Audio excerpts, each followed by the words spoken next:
Did you know that Steve Jobs didn't become a billionaire until he was fired from Apple? After being forced out of Apple, Steve Jobs decided to start over. He put together a group of ex-Macintosh veterans and founded Next Computer in 1985. The company was based on the concept of creating a more advanced operating system to service the education market. Unfortunately, the system took longer to develop than Jobs had anticipated. After burning through his personal investment and with no product on the horizon, he needed help to continue the project. After assessing his situation, it was clear to Jobs that of the 6 profit channels, he needed to focus his efforts on funding. Through his relationships, he was able to attract the attention of billionaire Ross Perot. They formed a strategic mastermind, meeting together often until Perot felt comfortable enough to invest heavily in Jobs' new company.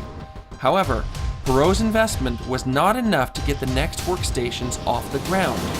When Jobs began running out of money again in 1989, he had to use his relationships once more to connect to new sources of funding just to keep his company alive.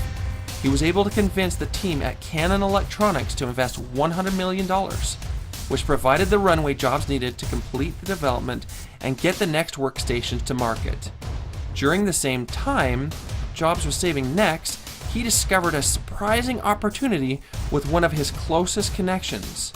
His longtime friend George Lucas had just gone through a costly divorce and was in dire need of funding to continue his own projects. Jobs decided to put together some funding and offered to buy Lucas's graphics animation company, which he later renamed Pixar. Though in hindsight, Pixar appears to have been a sure thing, it was an uphill battle for Steve Jobs. During the first 6 years, Jobs needed to raise $40 million just to keep Pixar alive.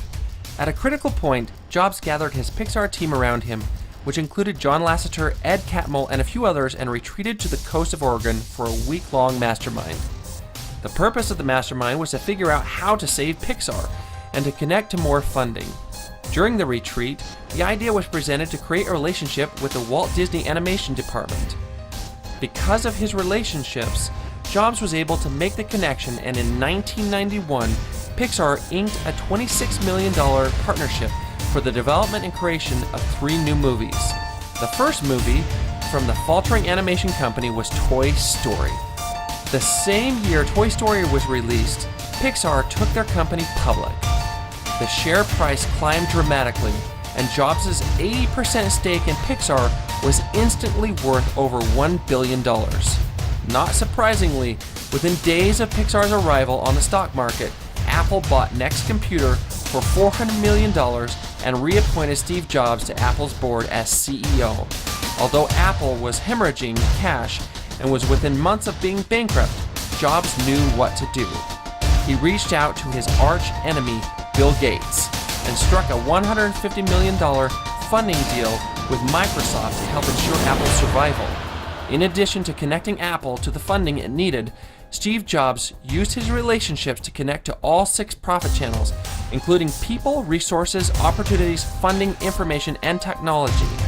Had Jobs not formed multiple masterminds, built the right relationships, and connected to funding over these critical years, Next, Pixar, and Apple would likely not be around today. All successful entrepreneurs have the ability to connect to the 6 profit channels in order to grow their ventures.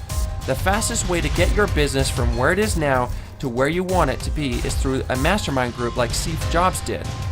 To accelerate your business, join a Connect to Profit Mastermind Group today. To learn more, go to www.connecttoprofit.com/membership.